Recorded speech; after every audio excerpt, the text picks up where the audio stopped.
அப்பா பெங்களூர். வெளியானது ஜெயம் ரவி தோழி கேனிஷா குடும்ப ரகசியம்.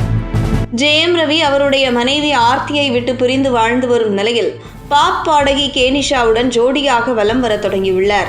மனைவியை விட்டு ஜெயம் ரவி பிரிவதாக அறிவித்த போது கேனிஷாவுடன் கிசுகிசுக்கப்பட்டு தகவல் வெளியான போது அதை முற்றிலும் மறுத்த ஜெயம் ரவி தற்பொழுது கேனிஷாவுடன் ஒரு தம்பதியினர் போன்று உலாம் வர தொடங்கியுள்ளார்.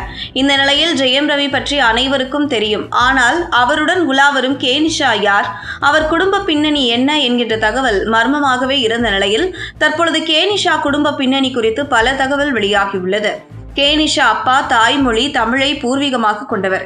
கர்நாடகாவில் உள்ள பெங்களூருவில் வசித்து வந்துள்ளார். கேனிஷாவின் தாய் கன்னியாவைச் சேர்ந்தவர். இவர் ஒருமுறை பெங்களூருவுக்கு ஒரு நிகழ்ச்சிக்காக வந்தபோது அங்கே கேனிஷா தந்தை அவருடைய அம்மாவை பார்த்திருக்கிறார். பார்த்த உடனேயே மனதை பறிகொடுத்தவர் தன்னுடைய காதலை தெரிவித்திருக்கிறார். இருந்தாலும் கேனிஷா தந்தையின் காதலை ஏற்றுக்கொள்ளாமல் அவருடைய தாய் கென்யா சென்றுள்ளார். இதன் பின்பு கென்யாவில் கேனிஷா அம்மா எங்கே இருக்கிறார் என்று முகவரியை தேடி கண்டுபிடித்து அங்கே நேரில் சென்று தன்னுடைய காதலை தெரிவிக்கிறார் கேனிஷாவின் தந்தை. இதன் பின்பே கேனிஷாவின் தாய் அவருடைய தந்தையின் காதலை ஏற்றுக்கொள்கிறார். இருவரும் காதலித்து திருமணம் செய்து கொள்கிறார்கள். ஆனால் திருமணம் முடிந்து சுமார் 17 வருடங்களுக்கு பின் தான் கேனிஷா பிறக்கிறார். மேலும் கேனிஷாவின் தந்தை தொழிலதிபராக இருந்து வந்துள்ளார்.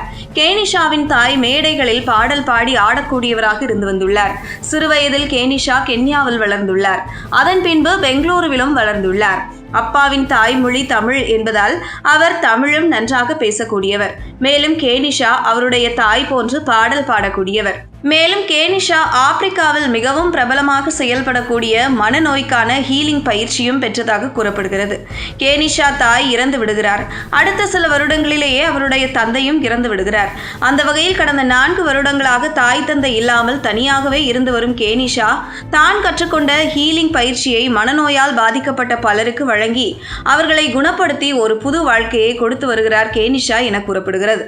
அந்த வகையில் குடும்ப பிரச்சனையால் கடுமையான மன உளைச்சலில் பாதிக்கப்பட்டு ஒரு விபரீத முடிவை எடுக்கும் சூழலுக்கு ஜெயம் ரவி தள்ளப்பட்டிருந்த காலத்தில் கேனிஷாவை தொலைபேசியில் தொடர்பு கொண்டு அவர் இருக்கும் கோவாவிற்கு வந்து மனநோய்க்கான ஹீலிங் பயிற்சியை பெற்றுக்கொள்கிறேன் என தெரிவித்திருக்கிறார். ஆரம்பத்தில் கேனிஷா வேண்டாம் என்று மறுத்துள்ளார். சென்னையிலேயே பல பயிற்சி மையம் உள்ளது, அங்கே பயிற்சி மேற்கொள்ளுங்கள் என அறிவுறுத்தியிருக்கிறார். அதன் பின்பு ஜெயம் ரவி தன்னுடைய மன கஷ்டங்களை தெரிவித்து நான் கோவா வந்தால் தான் சரியாக இருக்கும் என தெரிவித்திருக்கிறார். இதன் பின்பு நேரில் கோவாவிற்கு வர வைத்து அவருக்கு மனரீதியான ஹீலிங் பயிற்சி அளித்து அவரை மன பிரச்சனையிலிருந்து மீட்டு எடுத்துள்ளார் கேனிஷா.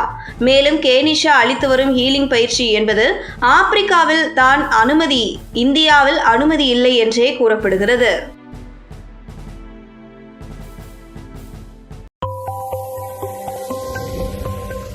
உங்கள் தின சேவல்.